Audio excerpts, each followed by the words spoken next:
A long time ago in a galaxy far, far away.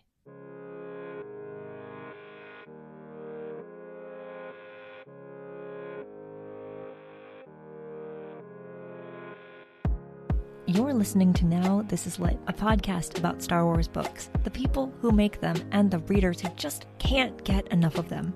I'm your host, Meg Dowell. I use she, her pronouns. And this week, it's finally time for our full spoiler discussion on The Princess and the Scoundrel.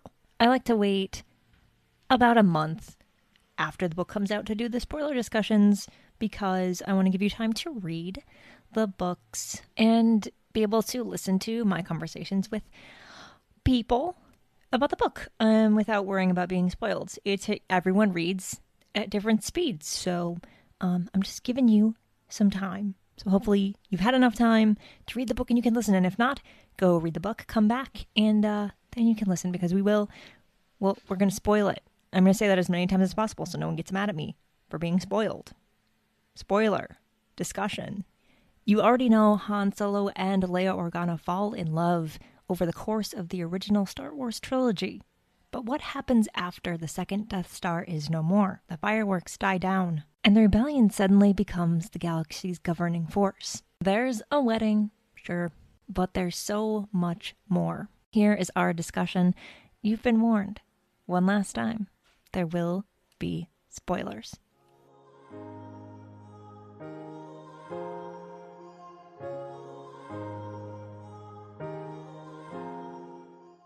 All right, so as I like to do, I say this as if I've been doing this show a long time. I haven't, but as we've done most of the time so far with my guests, let's start with having you introduce yourself to the audience and telling everyone, why you're here, why we're doing the thing. Oh, yeah, sure. Well, my name is Bailey, but you guys can call me Ira. It's my preferred name.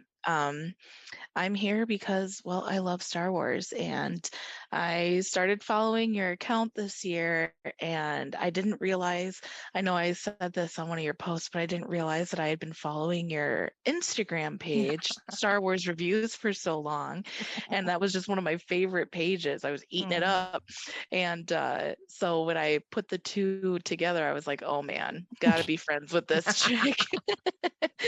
So I'm here, and you put the feeler out, and I have been wanting to get back into podcasting specifically for Star Wars stuff. So it's a good time. The stars aligned. They did. I love that. It's always funny when like someone is like, "Oh, I didn't know that this Instagram account and you were the same person." And I'm like, "That is the idea." It's kind of like one of those. I don't hide the fact that it's me, but like sometimes if someone finds me on Instagram and they know nothing about me, it's fun because it's like, "Oh, this is just a positive place where we just celebrate books." And if you happen to, find me, I'm the same everywhere. Really, we're just here to have a great time, and it just makes me happy that it makes me happy that like that Instagram account just brings you joy because that is the idea, that is the point, and that's also what the show is for. They're like they build off of each other. It's Star Wars books are great, and everyone here talking about them has good things to say because we need books, we need more Star Wars books, and the fact that we've gotten so many this year just makes me so happy. And that's another reason why we're here, is because there is this sort of like motivation to continue keeping up with all the books when you have to do a show about them, which is what position I find myself in. And that is why you're here. We are talking today about The Princess and the Scoundrel, which came out on August 16th, which was last month when you're hearing this. A long time ago, not in a galaxy far, far away, because it was here. Beth Revis is amazing. She wrote one other Star Wars book before this, Rebel Rising, which happens to be like, I would say it's probably in the top 3. Yeah, for me, it's the top 3 of all of them because it's just so good. She's a very good writer, and we'll talk more about that as we go through this discussion because it's such a well-written book. Not that Star Wars books aren't, but like there's just something about her writing that just makes every sentence like a little bit more enjoyable, and I love it. Yes, and I totally agree. Along with that, Revis and also Mike Chen with Brotherhood, Yes. they did the every other chapter from a different perspective, and Mhm. your girl eats it up. Yeah. I love that very specific, like, okay, we don't need a crazy chapter name. I just need to know whose shoes I'm going to be put in, Mm. and I want to know what good nuggets of information you're going to give me. And they really nailed it with their books. So it was a Mm. treat, a delight. Absolutely. And because you mentioned the alternating chapters, I do have to ask, have you listened to the audiobook? I have not. I need to.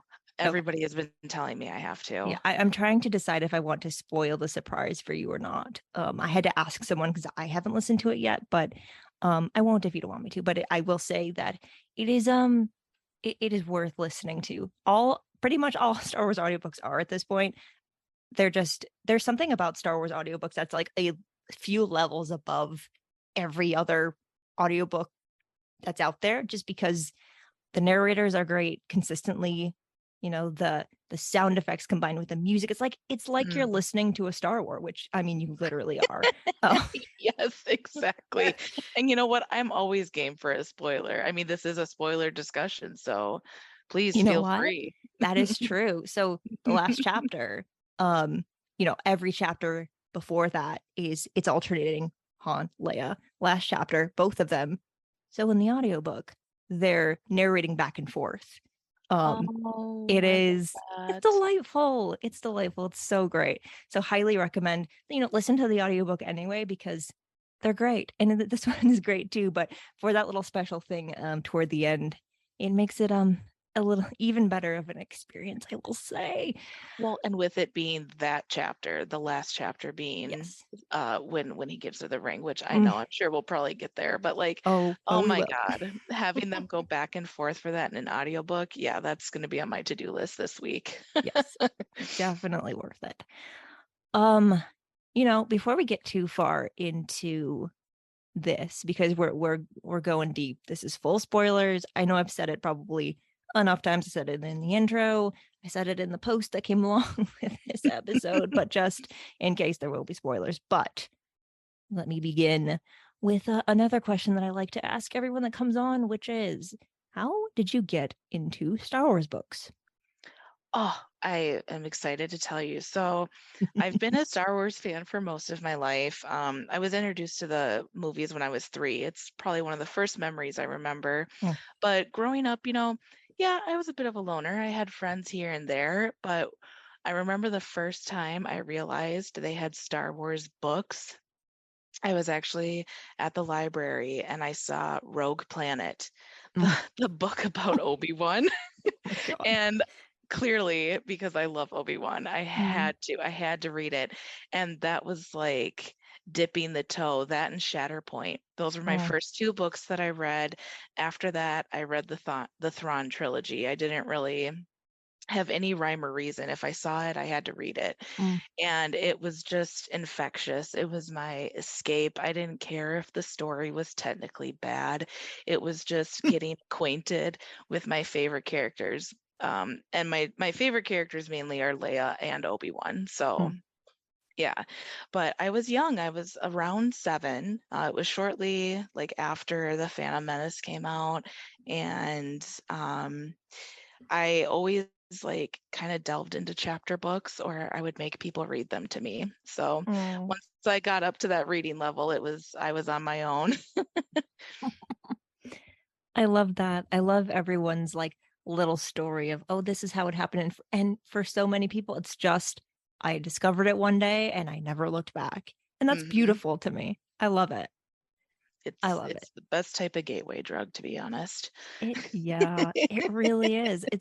These, there's something about like, Star Wars is great, but to be able to consume it in different ways, because imagine if Star Wars was just movies or if it was just movies and shows. That's great. That's how a lot of franchises are. That's how the MCU is. It's just movies and shows and it's great. It's fine.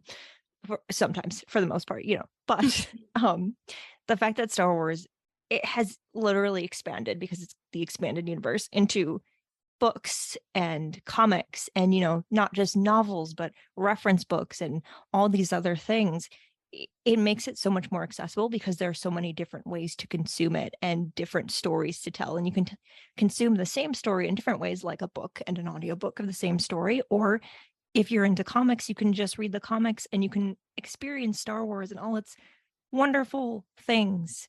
But you Yes. don't have to do everything. But the fact that there's so many options, something I love about all of this, just makes me happy. Same. And, not to be like too cheesy or whatever, but, George Lucas always said Star Wars was like poetry. And the best Mm, part about opening up any one of the books, whether it's a part of the Legends Essential Collection that they're calling it now, mm, or, the new canon, is you open it up and you can find bits of poetry in any book. mm. And these authors just really took the time and care, and you can tell they just love these characters as much as we do, and it just makes the experience that much more beautiful. And I love it. I can't get enough. Exactly. And The Princess and the Scoundrel is a great example of that. You can Mhm. tell when you're reading this book that Beth Revis cares about these characters and she loves them and she wants them to be happy. Are they Yes. happy every second of this book? No, of course No. not, because relationships are hard and they're not Yes. always perfect. But my thing about that is like the Han Leia relationship has always been not perfect. And I feel like that Mhm. just defines them so well. And I'll start with this. What are your feelings about Han and Leia? Like, been, have you rooted for them romantically? Because they've been around for a while. They were, I would Mhm. say, the original Star Wars ship. That Yes. didn't exist then. But what are your feelings about Han Leia? I have always loved them.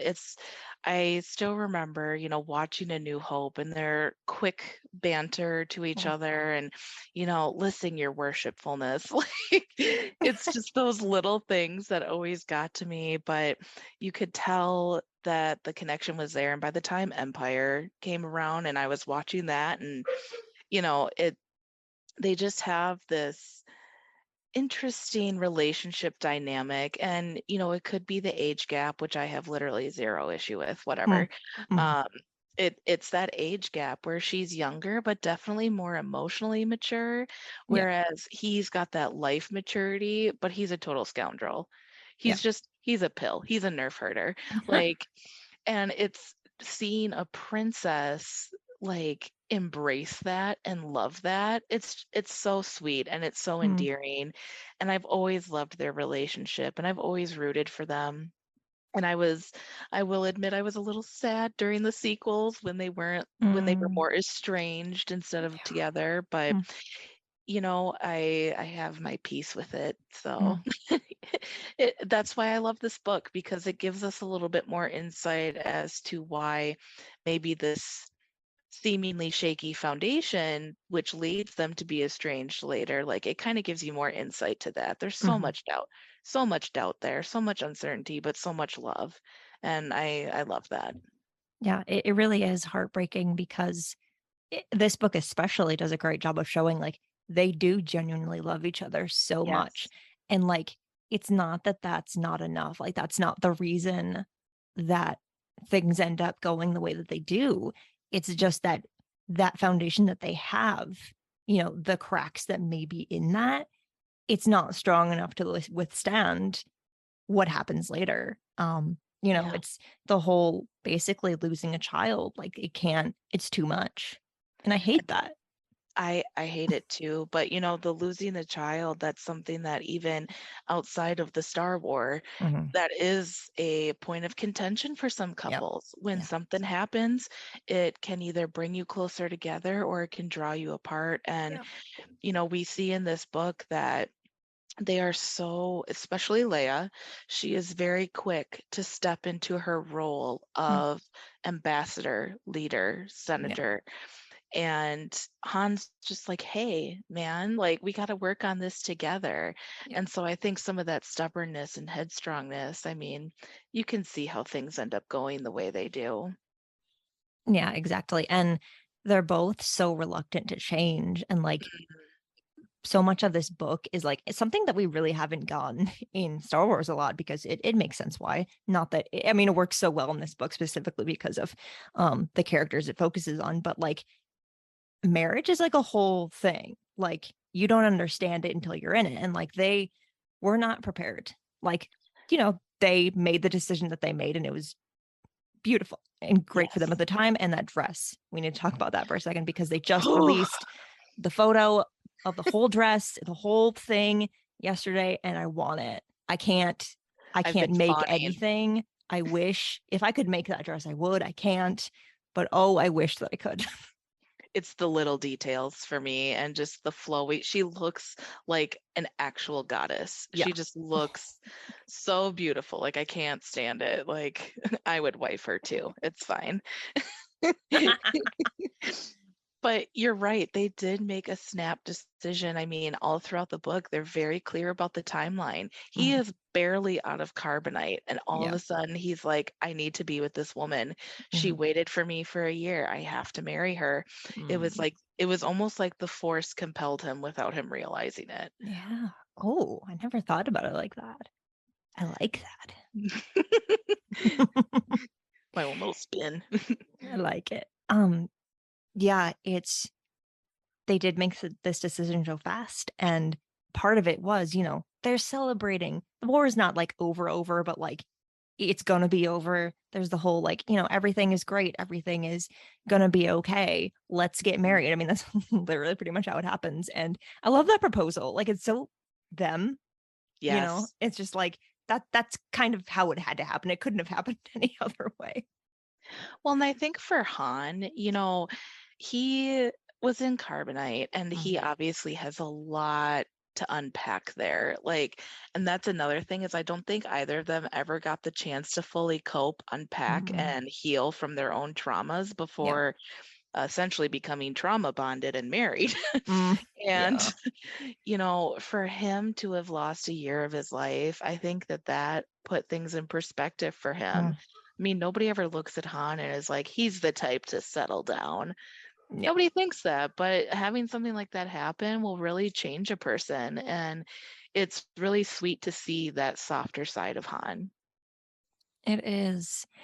Um, you mentioned the timeline really quick, so let's go over that really fast. So, Yeah, because I get a lot of questions about this. So it literally takes place, the book, right after Return of the Jedi, like maybe a few hours after the movie ends, if that. That is where right. the book picks up. They're still on Endor. Celebrations are just calming down, and a lot has to happen now. Like the council is meeting, and like, what are we gonna do? And Leia has to go. Leia is the face of this still, and she has to go do all these things. But there has to be a wedding, and it starts right then. And Shattered Empire, which is a comic that I have not read, and I know I should because it's very good, takes place very soon after Hmm. this. So basically, what she had to do, because of the timeline, because of the characters, because of the events, she had to find a way to tell the story in a very short amount of time, and it Yep. works. But so yeah, that is when it takes place. It is like if you are doing like some kind of, I'm gonna read through the timeline. Like after Return of the Jedi, that is the next thing. Aftermath takes place a little bit after that. So Aftermath would be after this. There's a lot, like the more books we get, the more gaps we're filling in. It's good. But yeah, Right. so there's that. They do go on the honeymoon right after, which is also great. And we'll talk about that more. But that explains, the timeline explains why they do get married on Endor, because they are still there, because everything is happening again so fast. Um, but one thing that happens before that, and I don't have this in my notes, but you did make me think of it when we were talking about their trauma and not being able to deal with that. And Mhm. that's the moment that um Leia basically confronts Darth Yes. Vader's mask, which Oh I my God. read that chapter, I had to stop. And I I was was like, weeping. I can't with this right now. It was hard to read Yeah. because you feel it.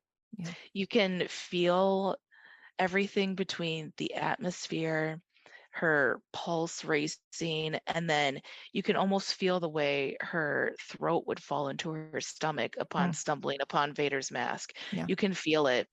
And what I really like, and this is something I had a discussion with one of my friends about, was Hmm.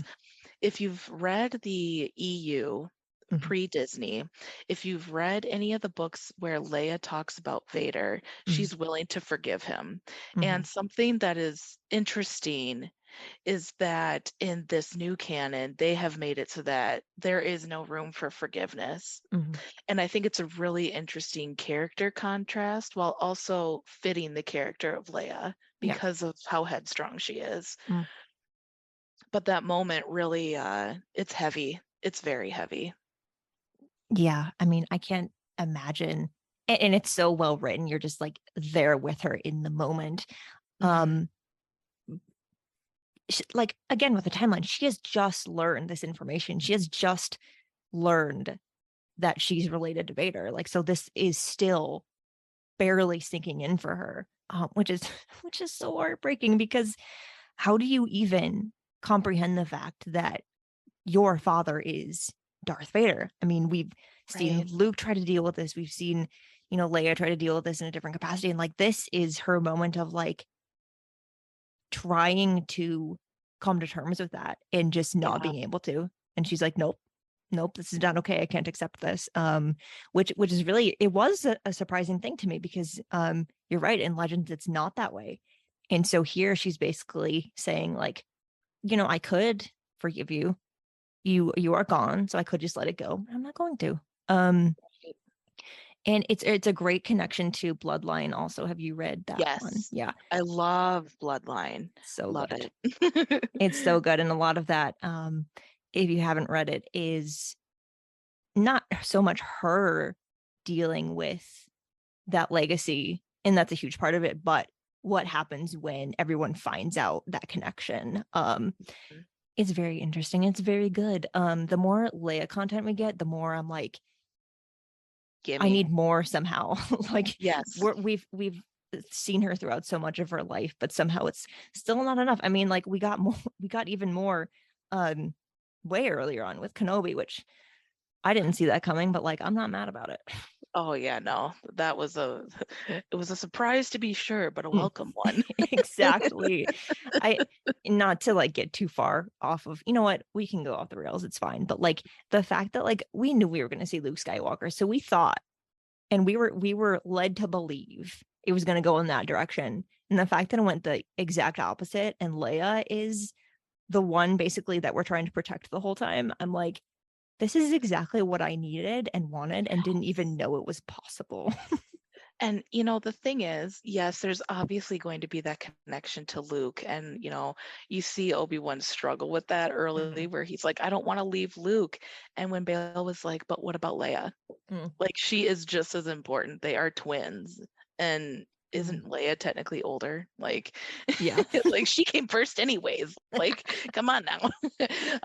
Yeah, I love that they have been kind of focusing more on that because Mhm. we do get to see Luke a lot more. I mean, he's in Mandalorian. The sequels were kind of between him and Leia and balancing their roles in the galaxy. So Mhm. it is really nice and it's refreshing to see a little bit more focus on Leia.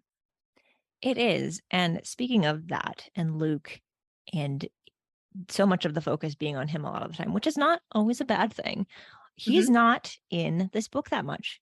When he is in the book, which is at the very beginning, he's delightful. This is probably my favorite Luke that we've gotten in a book so far. Well, Um, yeah, he finally accomplished his goal. He's a Jedi like his father. He killed some bad guys. Like he literally doesn't really have to think about the war because his life is taking him on a journey of education and delving into the Force. Like this man is chill AF right now. And you can tell he's like, whatever, man. Like, it's let the just, Ewoks party with us. Like, who cares? oh, I just love it because we don't really get to see that side of him ever, Hmm. especially not in the movies, because in the movies it's all about, he's running away from this, and if we're talking about The Last Jedi, or he's confronting this, or he's trying to make this decision, or he's refusing to kill his father, things like that. But like here, he's just like, yeah, we're good. You want to get married? Okay, I can do it. He's acting like a brother. Yes. It's cute. It's so cute. He's acting like a brother. And poor Leia is sitting there like, man, my father's Darth Vader, and I'm like this princess senator, and I have all these responsibilities, and I can't think about a wedding and a honeymoon. Are you kidding me? And Luke's like, you want to come learn the Force?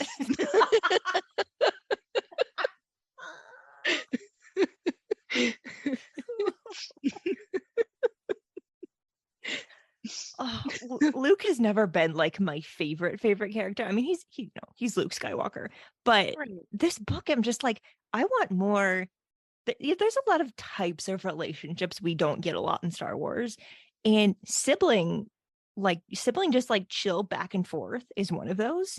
We don't get that a ton. I mean, like if you want to consider like Ezra and Sabine siblings, like I guess kind of sure, Right.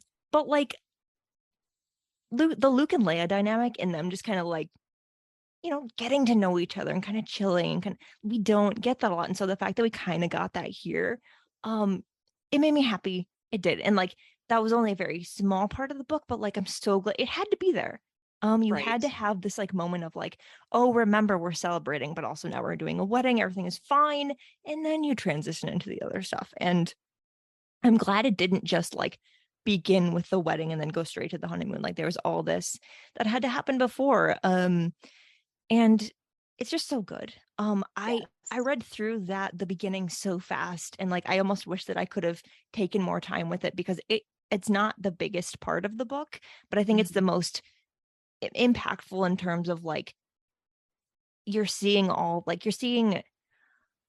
the events of Return of the Jedi kind of like settle really and unfold. Yes. And and then we get into this wedding, and it's just as chaotic as you'd expect anything involving the Ewoks to be, but in a good way, I guess. It was the best possible way. I didn't know what was gonna happen during that wedding, and it was great. From the bachelor party to the actual wedding, I was like, "This is a delight. This is great." And, just to go off real quick of what you were saying about Luke and Leia and their Mm. dynamic, I'm gonna call it right now. On the day of our Lord and Savior Obi-Wan Kenobi, August 30th, 2022, I am predicting that we are going to get a Luke and Leia novel in the near future. Oh my God. I'm predicting it, and it's going to take place probably shortly after this, because by the end of the book, she's genuinely curious about the Force for Mm. her own reasons. Mm. And they've set up that they train together. I'm calling it in the next, I'm going to say, year and a half, we get a Luke Leia book. Oh, You heard it here, folks. You heard it here. that is something I've never considered, even for a second, but I want it so badly. Same, same, to be honest. And I think it's really interesting because with them being like, the twins, and it's, Luke is, he learned kind of the old style from Yoda, and Leia obviously has the same passion as Anakin in her own way. And I just think that reading a book or even a comic, I'll take either one, Mm. having something like that goes into that time period with those two training together would be really beautiful, I think. It would. I feel like we really need that, for Mhm. the reasons we talked about. It's like we haven't really gotten that yet. And what better way to like, keep moving the books forward than like finally getting that story that they gave us a little glimpse of That that little we haven't, yeah. taste. And we got like, oh, and then the Rise of Skywalker novel goes into it a little bit more. Mhm. And that makes me want it even more. Oh, I'm trying to think of, and I'm happy to welcome any new author into the mix that wants to, but like in terms of like authors that have already written, I'm trying to think of who would be good for that if it were to happen. I think I always want to say Claudia Gray because she is my queen, like all the time. Truth.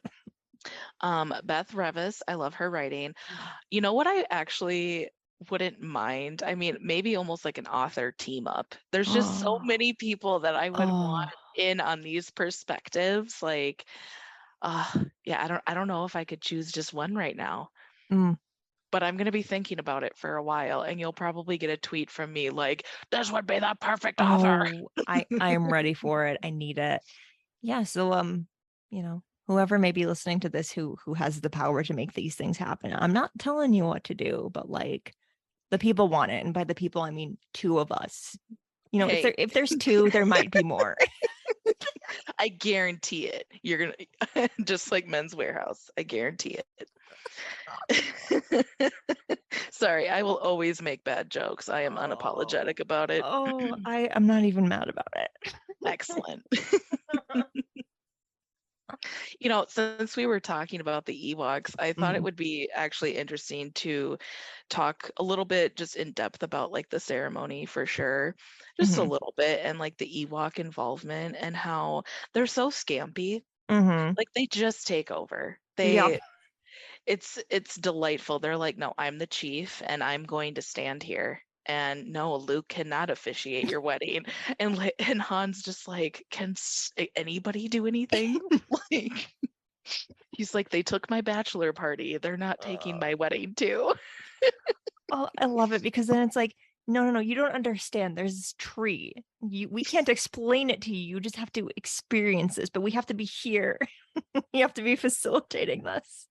Honestly, though, wedding location goals. Like, Yes. I got married in a backyard. Like, let me go ahead and go to Endor. I would like to be married with the tree and see the orbs and the floating butterfly bugs or the Oh, flower bugs. yes, Those were great. please. Yeah. I got married inside and I'm like, I outdoors would be great. No, I the there's art, concept art of that moment Mhm. floating around. No, it's official, but it is It is floating around official. because, Twitter. Um it's beautiful and anyone that can recreate that in any capacity, please do it and share all the photos because we all need that. We all need to live vicariously through you. Yes. Even if you're not actually getting married and just like want to like stage it, like do the thing. My dream would be to cosplay Oh. that wedding dress and then find somebody to dress up as Han. Maybe my husband. It doesn't have to be my husband. Ah, Kidding. But not a requirement. I think it would be great to just wear that as a cosplay because it's so pretty and I've been Mm, dying for more outfit content. Like, sorry, but I love like Padme's outfits and stuff like that. mhm. And I feel like Leia, there's a lot of wardrobe there that we haven't gotten to see. Yeah. Yeah, exactly. So like Great facts. how they did it with this one is they released the book and then like later released like, oh, here's this outfit that you might want to know more about and study and maybe, for reasons use it. They need to do that more. And Yes. I think they should because, you get the artists involved and they get to do a thing and that's cool. And then like every cosplayer is like, oh, here's exactly what I need to do now. And that just it's just encouraging fans to be creative and do more things and that's what books should be doing more, right? Is Yes. just encouraging people to just like go all out and be Star Wars fans and have fun because why not, Exactly. Well, and that's why, when people say, like, oh, I don't like it that I have to read a book to get more content or things Mm, should be understood without books. And I'm like, mhm. but that's where lore comes in. Yeah. The movies only tell you so much, Mhm. and there's no way you don't have questions about these characters. No. And books give you just so much. And I am willing to bet our friends at Lucasfilm are sitting on a tasty pile of all sorts of concept art and things for these books that Mm. they haven't given us yet. And quite frankly, I'd be upset if they didn't give more of that to us. They definitely should. I mean, why wouldn't they? Like, what do they have to lose? Nothing. You're getting Not more money. people. You're getting more people to talk about a book that you want to keep selling. Like, you can't lose. Can you imagine if they decided to release like a concept art book for the novels? Oh And my it was just like, here's all the god. concept art we did between like 2015 and 2020 and then Mm. 2021 on. Man, That'd be amazing. That is one like really cool thing that has come out of the High Republic that I didn't really think about or consider, is that they are doing that now. They're doing an art book. They're doing, they have all the concept art that comes out when they announce new characters and new books and things like that. They can do that with every book. Like, why not? The High Republic is just books, and comics. So like it makes sense that they do that because you don't get the media in any other way. But like this book we're talking about now, for example, like you did it with that, and you have all of this. So give us that, give us multiple volumes. We will give you our money. We promise. Absolutely. 100%. You give me concept art for Star Wars, I will gladly open my wallet. I will have an auto pay set up straight to the man himself.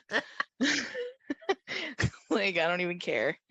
I love the content, and to see like more concept pictures from the wedding would be really cool. Oh, it really would, because I mean, like, you have to have that, right? You have to, like, you're developing the story, kind of what you want it to look like, what characters you're using. Like, just the art is beautiful. It can be inspiring. Like, why not? And Yes. to what you were saying earlier about, like, the books, some people are like, well, why should we have to learn this thing in a book when we could just, watch a thing? I'm very adamant about, like, the fact that, like, books can and should exist as their own thing, and I like to think of them as like supplementary to other things, right? Like, you shouldn't ever have to read a book if, it's not your thing.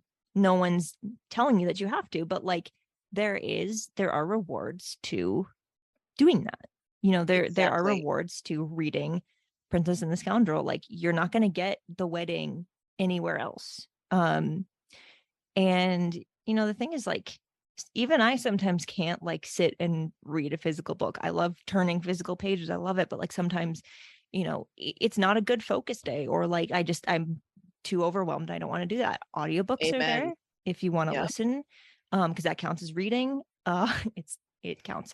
it does. I agree. Yeah, ebooks are there. I love those because I highlight constantly, and I don't like doing that in actual books. There are so many different ways to read. Or you could just, listen to a Star Wars book podcast about people discussing the book. That's fun too. There's so many different ways to consume these books, and like, no, you don't have to read them, but like, I think everyone should try. And I think even if you're not vibing with like one story, that doesn't mean Star Wars books are so different from each other. It's like, if you don't 100%. totally love one, there's so many different ones that you might love. You just never know. You can't just like read one and be like, oh no, Star Wars books are not great. Like, I'm not down with that concept. Exactly. I firmly and wholeheartedly believe that there is a Star Wars book for everyone. Yes. I mean, for heaven's sakes, you want horror in your Star Wars? Death Troopers. Yes. You want romance, you want love, Princess and the Scoundrel, or Courtship of Princess Leia. Mm-hmm. I mean, there's options for everyone, and every author has such a distinct writing style, and you can find something. I mean, I even convinced my mom at one point to read Bloodline. Oh And man. I asked her, I was like, what did you think? And she's like, aside from all the hard to pronounce names, I really liked it. You just have to write, you have to find something you like, something you're willing to read about, and then just give it a go. Like, there's something there for everyone. Exactly. I am 100% here for that. I think, um, that's why, like, in recommending books, like, we try to do it, what's your favorite character? What kind of stories do you like? What's your favorite Star Wars? If you can find a book that kind of checks most of your boxes in terms of like what you want to read, you're probably going to be all right. That is definitely, Exactly. yeah, I am definitely in that camp, because I want to tell people to read Star Wars books all day, every day. It is a joy. And like, if I recommend something and you're like, I didn't like that, try something else. Just Yeah. do it. Well, and with how expansive everything is now, I mean, especially with us having the Halcyon Mm, as an actual immersive experience, mm, the fact that there are now books that are including that. And, before the Halcyon, there was Batu, mhm, and we had like the Black Spire book. These are all things that when you've read the book and then you get to experience the experience, regardless of how you feel about the price, that's not the mhm, point. mhm. If you get to experience it, suddenly it's like, oh my God, this is an Easter egg. Oh my Yeah. God, here's where Han carved their initials. Oh Oh, my God, here's this. Like, it's these little touches that suddenly make it feel real. And that's what's important. exactly. This book and kind of Black Spire and A Crash of Fate also was Batu. They kind of did run the risk of feeling kind of like, oh, this is an ad for a theme park or this is an ad for another Disney thing. Um, Princess and the Scoundrel, their honeymoon takes place on what you could call the Galactic Star Cruiser. It's an actual thing you can go to and pay money and stay on and experience all of the things. Were you worried at all that this book was going to feel like a little bit too much of an ad for that? 100%. Mm, I did have genuine concerns, mm, especially when the book seemed to be announced shortly after like mm, that initial launch of the Halcyon. mhm. And so I had that worry, Yeah. but I'm going to give Beth Revis so many kudos right now Mhm, because I think where a lot of people would maybe struggle with that. mhm, She took parts of the ship that were actually important to the story. She mhm, didn't go into a bunch of details about XYZ. mhm. She made it feel like you were just walking through the ship with them. And Yeah. she would point out little things so that you would have a reference point and then she would move on. Yeah. When they were in the climate simulator, she talked about that appropriately, but it wasn't an ad Mhm, because they touched on things, but they really made it more she really made it more about, okay, yes, they are in this environment, but she went right back to what they were feeling and thinking. mhm. And, during their honeymoon, they're kind of arguing a bit. Yeah. And I think it's really important to realize that during the part of the book that could have easily felt like an ad for Disney, she chose to introduce more of the discourse. Mm, She chose to introduce more of the challenges of marriage. And, yeah, everybody has a honeymoon phase, but not Han and Leia. These nerf herders were yelling at each other. They couldn't communicate. I mean, unless they're talking about war plans, they were really struggling. And mm, instead of focusing on the romance of it, she showed you that marriage is work. mm. And but you have to be wanting it. You have to want to do the work. You have to want to be together. And I thought it was a really interesting juxtaposition for her to put the conflict where the love was supposed to be. Mm. I was expecting some steamy stuff. And instead, we've got Han gambling and almost throwing people off a ship, and Leia walking around trying to be this ambassador instead Mm, of the two of them taking a beat, drinking some wine or some nice Tanqueray, whatever you would like, and, being together and in the moment. yeah. And that moment when Han's like, you know, Leia realizes that he stepped up to bat for her no matter what. He's like, I will always be at your side through a con. Mm, And that part broke me mm, because it was like, he is there for her. He yeah. doesn't care. He'll do whatever he needs to for her. And she is just so used to going at it alone that she doesn't know how to be a partner. And that's what's Yeah. so interesting about their relationship. Yeah. And they both have thrust themselves into this new thing called marriage that neither of them, you know, know much about. They don't know what it takes to be a partner to someone else. And, when you're moving as fast as they are and they um and you find yourself in this new thing, and all of a sudden you find yourself gravitating toward like all the things you know and that are familiar to you. He's gambling and she's going off and you know doing her ambassador things, and what they come to understand by the end of this book is like, oh, marriage means like you can't do that. You can be separate, you can be your own people, and they are, and they always will, because that's who they are. That is wholly, Yes. like, Han Solo will always be Han Solo, and Leia will never be anything less than what she's always been. But you have to give so much of yourself to that partnership, and you don't realize that until you realize that. And that's what they're kind of figuring out throughout this book, is like, oh, like, this kind of supposedly forever partnership is so much, it takes so much more than you realize. Well, and they never have really known who they are Mm, without the Empire or some sort of struggle behind them. I mean, mm, you know, you mentioned that they didn't really know what a partnership looks like. Leia had Bail and Breha to look up to, mm, and all the parts that she talked about her parents were just mm, absolutely heart strings just going constantly. mm. Um, but she had Bail and Breha. Han didn't have anybody.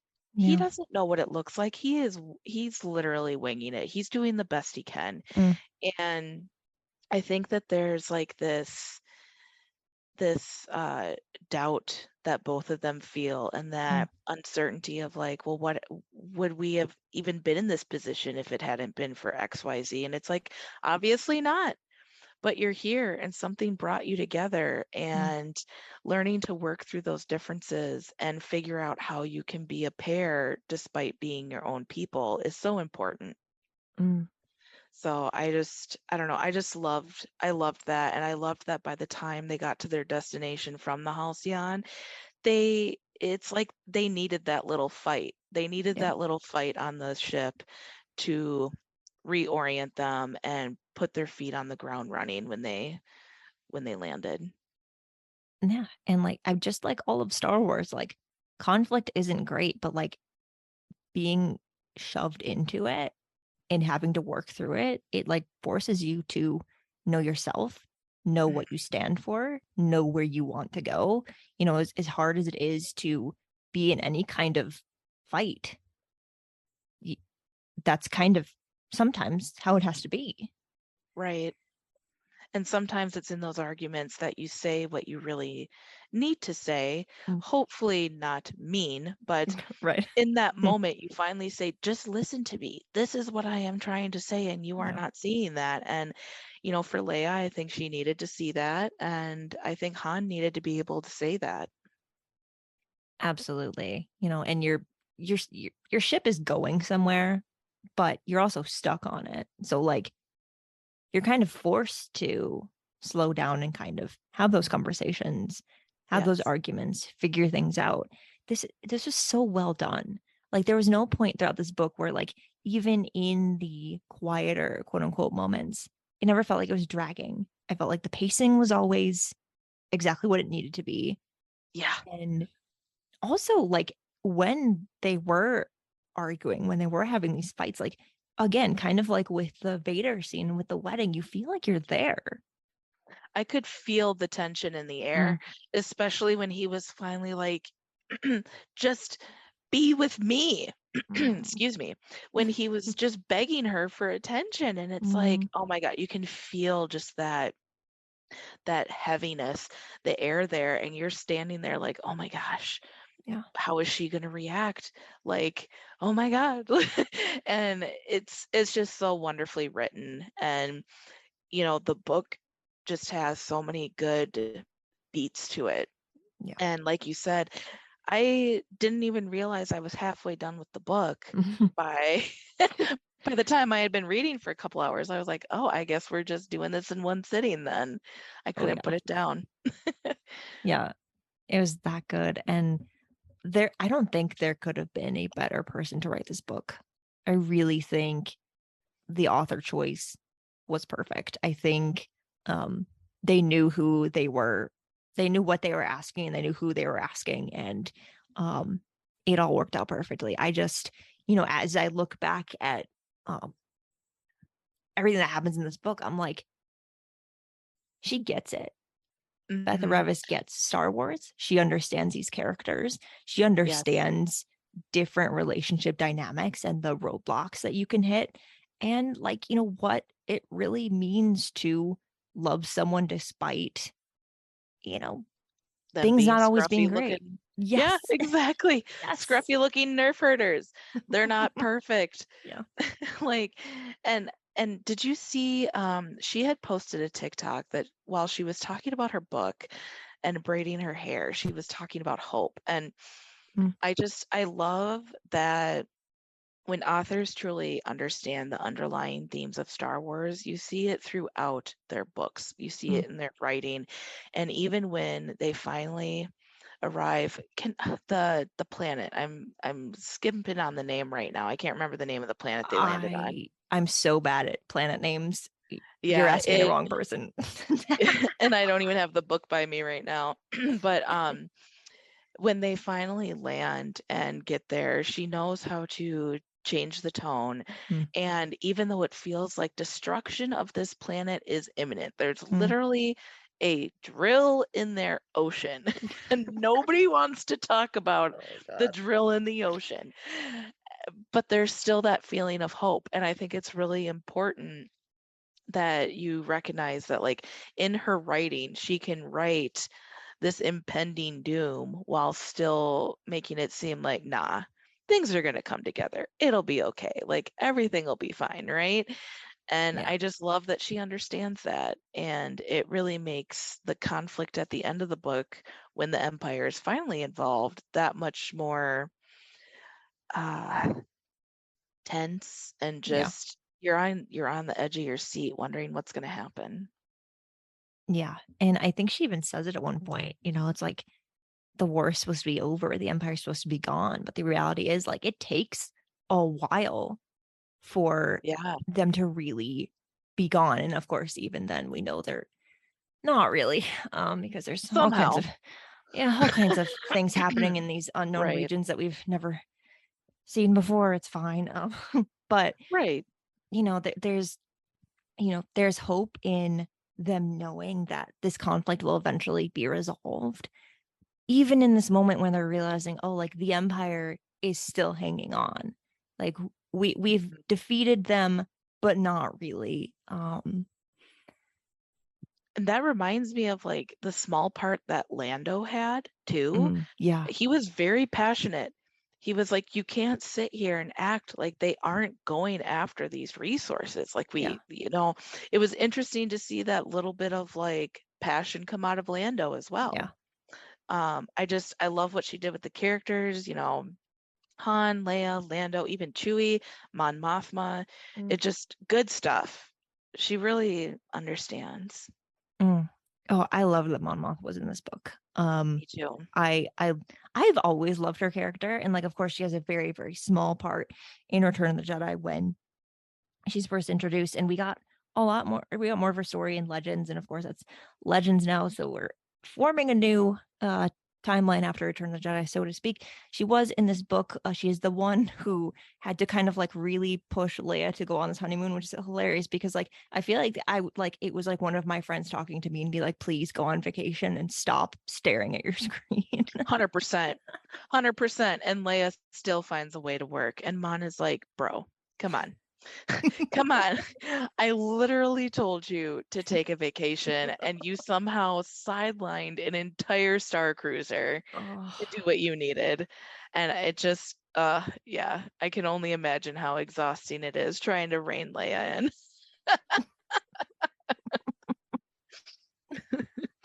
I am so excited. Like, this is not book related, but I'm so excited to get more of her character in Andor. It is the thing I am most excited about. Cassian is great. Excited to see more of him, but like to get Mon Mothma, we really haven't gotten, like, not even in Revenge of the Sith, because like all of her scenes not there. Yeah, that's true. So yeah, so we're finally getting more of her, and like I feel like this book, even the small role that she had was like a great, like, okay, here's a little bit to hold you over until Andor moment. Like that's how it felt for me. Mhm. And I'm not mad because um it's going to be great to see her kind of like trying to see how she can take down the Empire from the inside. I'm It's gonna fine. be intense. I have chills thinking about it. I mean, Mon Mothma is such a queen, and you see how she looks, and she just looks amazing. And then she's such like a powerful woman, Mm, and she has such a presence within the Senate. And there's going to be that part of the story that I'm obviously just so excited to see. And then there's the really angsty pining that's going to be coming from these lovers, not lovers with mm, Cassian and this new character. yeah. So it'll be fun, and I just can't wait to see more Mon. Like Mm, she's one of those characters that you're like, okay, there's something there. Like she is so important, and I need to know more about her. And I'm mm. sure we'll see more Bail Organa as well. Oh, There's no way we won't. yes, please. And congratulations, listeners, if you're listening to this on the day the episode comes out. Hooray for you. Andor comes out tomorrow. We still have to wait a little bit. Yeah, So sad for us, but happy for you. right. Winner, winner. It's not us. It's you guys. I I do love going back to Han and Leia, which is the real reason we're here. Yes. Um at the end when he Mm, gives her the new ring, because the Ewoks did a great job giving Han and Leia their I wedding like to call them, bands. yes, their their wedding bands that unfortunately break. Totally not symbolism for anything at all that happens in the future. Don't say that. Well, but what I like about, in line with that, the fact that he gives her a different ring that's gonna last is hopeful, right? Because like even in the sequel trilogy when they're separated and they haven't been together for a while, like you can tell that they still love each other. Well, and she's still wearing the ring. Exactly. It's that for those of you who don't know, who either haven't read the book or unsure, it is her in the sequels, that big gold ring with the Mm, two purple stones on it on either mhm. end. I actually had made in 2021 an enamel pin of that ring, and I sent my Oh, very last one to Beth Revis. So I oh, am hoping that it gets to her safely. oh. Um, but I love that ring, and the fact that again, Han is, he's our scoundrel. He's the one that you can tell he's a softie, and he Mm, has like those things where he wants to do nice stuff. But for him to surprise her with a ring, mhm, and for them to have the same thoughts about it, like, oh, the gold reminds us of the branches, and there's a stone, one for mm. you, one for me. I was like, stop it. That's so cute. Like, Oh, why did you guys break up? I'm so upset. oh. Because war is bad and Sith are bad. Emperor Palpatine is bad. It's all his fault. That's right. And because Star Wars is tragedy, to quote my other Oh, podcast girls, the Sky Talkers, Star oh. Wars is tragedy. Mm, And they play into it. They give us beautiful moments like this where Han gives Leia a ring and then they take it. mm. I just love that, like, with everything that was going on, he still recognized, like, oh, you lost your ring and you were super upset about it. I can fix that. Like, that's just a side of him that, it's always been there. We know that he cares. Like, even if he wants to Yeah. play it off as if he doesn't, he's cool with whatever. Like, he genuinely cares, especially about her. And so he's like, I'm going to get you a ring that's gonna stick around, and it does. And I'm so glad that she put that in there because, again, hope. And like no matter what happens after this book, perhaps for a moment you can like pretend that the end of this book is in, everything stays happy afterwards, and there's this moment with the ring and everything is great. I just love that he gives her a ring and then talks about how he's giving her a kitchen. And she's like, do you want me to burn food for you? Like, why would you give me a kitchen? I'm sure she would have been much happier with, I don't know, maybe a new data pad to work on. Mm, Like, like, like it's Leia, but I love how seemingly perceptive Han is to Leia. mhm, All throughout the book, he's like, oh my God, she's masking in front of me and I don't want that. mhm. And I think that that really speaks, and a reason why I particularly love this book so much is because it's like, oh, a man being receptive. Mm. My God. Oh. Uh, I just love it. And I love that softer side of him. I can't get over it. mm. And Yeah, I'll me. never get over it. No, no. It's a great side of Han to see, and like, he had to do some growing in this book too because his character had to develop somehow, even though we've gotten so much of him in so many different mediums, and like it was done so perfectly. It was done beautifully, and I want to go back and read this book again now, which is what happens every time I sit down and talk about these books in depth because it makes me appreciate them so much more. And if I had the time, I would do it right now. Same.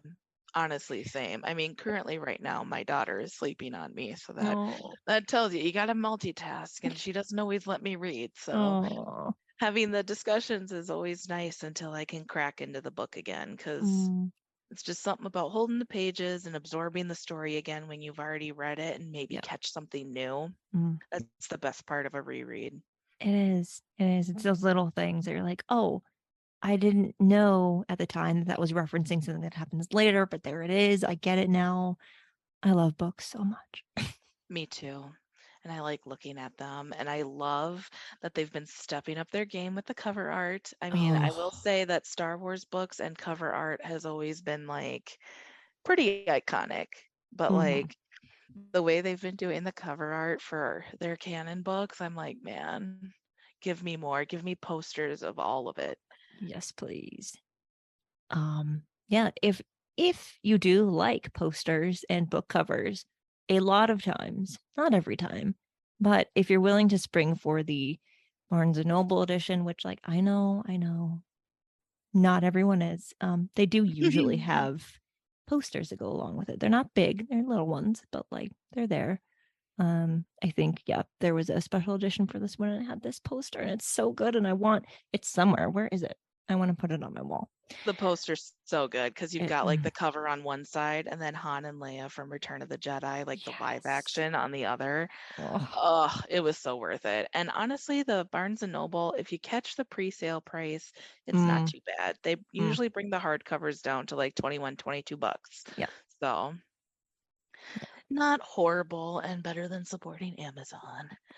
This is true. This is true. I will not argue with you on that point.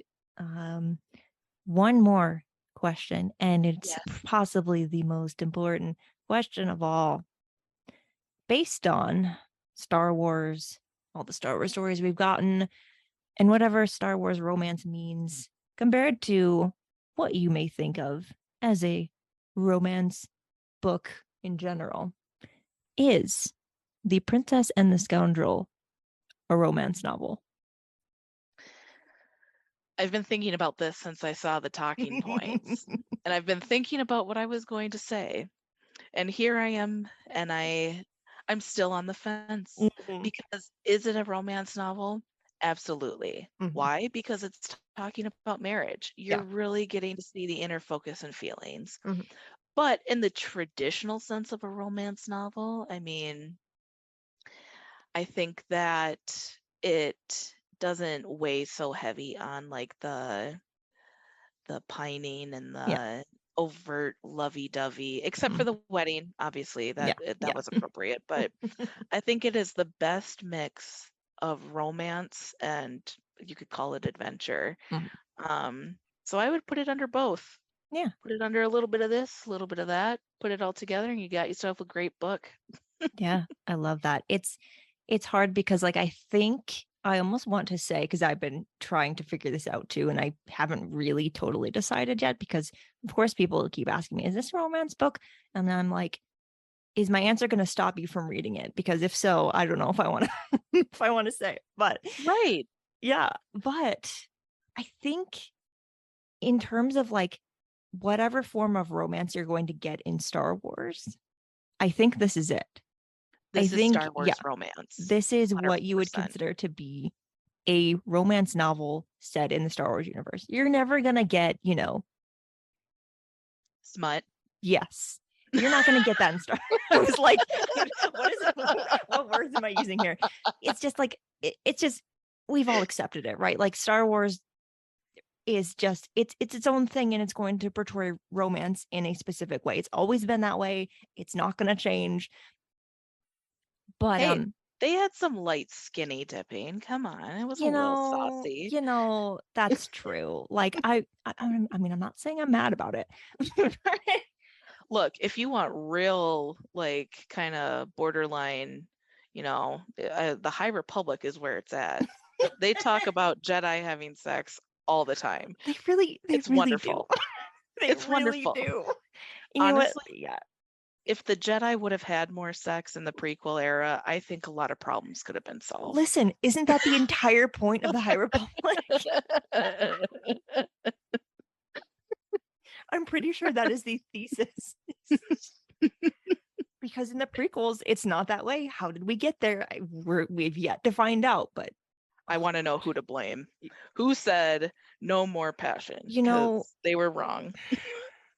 I think it's unfair to blame Yoda outright, but also it He kind is of the tracks. oldest one. He was there for all of it. Okay, like he had some say in this at some point down the line. The guy pretty much invented the Jedi at this point. Oh God.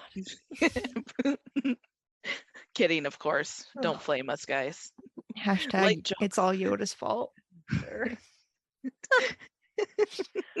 Oh man. Yeah. But yeah, I would say it's a nice mix of romance and adventure, and it fits perfectly into what you would expect from Star Wars, and that's really all that matters. Yeah, exactly. You're gonna get a Han and Leia romance, so it's going to have its high moments, it's going to have its low moments.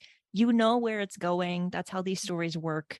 So like, it's not gonna be happy all the time, and that's okay. If you're looking for a romance that's just happy all the time, I don't know where to tell you to look, because I feel like most romance, there has to be conflict, right? But yeah, so that's Good point. it. Yeah, not even fan fiction omits the conflict. Exactly.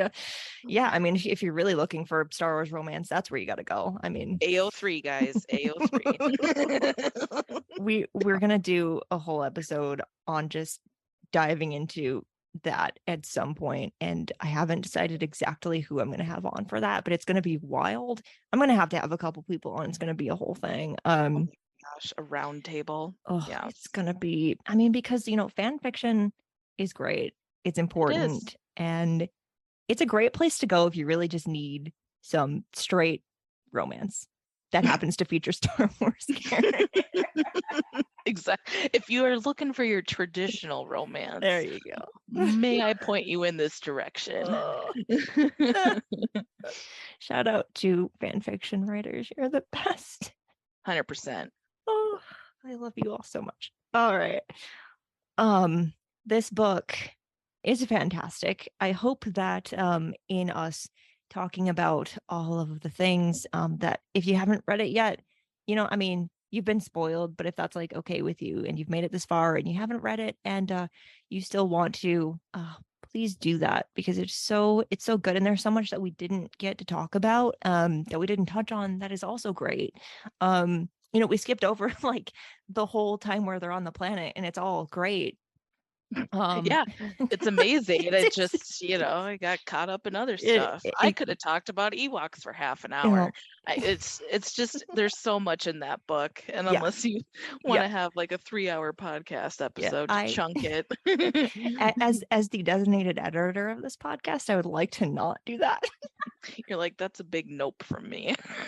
I'm a fan of like concise discussion, hitting all the big points, Yeah. It's great. If you want to do a 4-hour podcast on one book, you can, and I applaud you if you have that kind of patience. Attention span.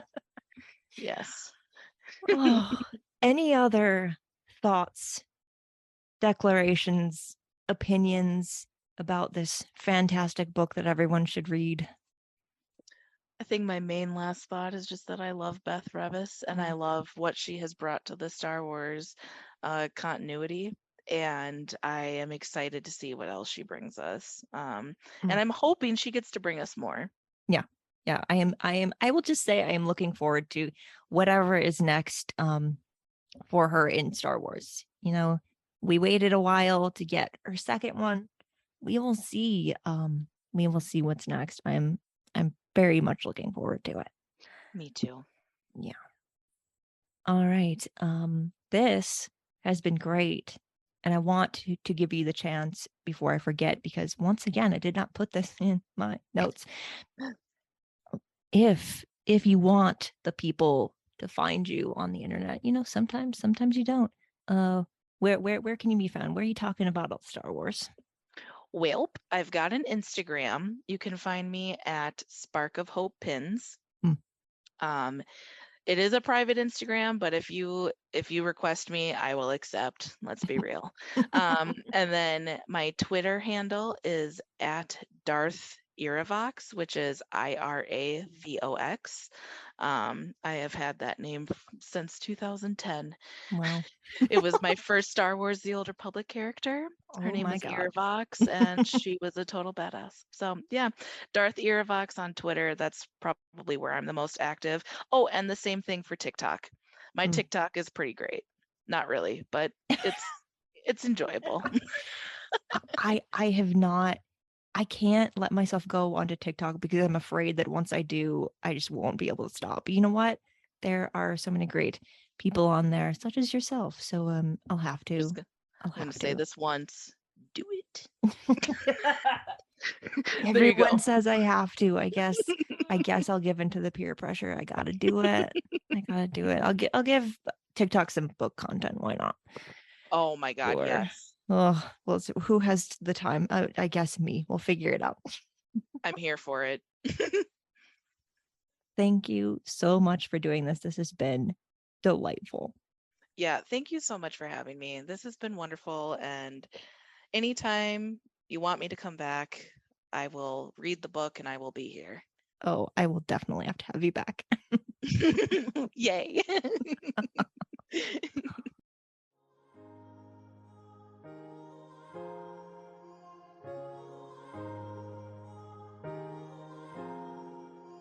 Now This Is Lit is part of the Faraway Fandom Network and is produced, written, hosted, and edited by me. Jose Jimenez designed our podcast art. Keep up with the show on Twitter at Star Wars Lit Pod, and find the show wherever you get your podcasts. If you would like to support the show, tell everyone about it.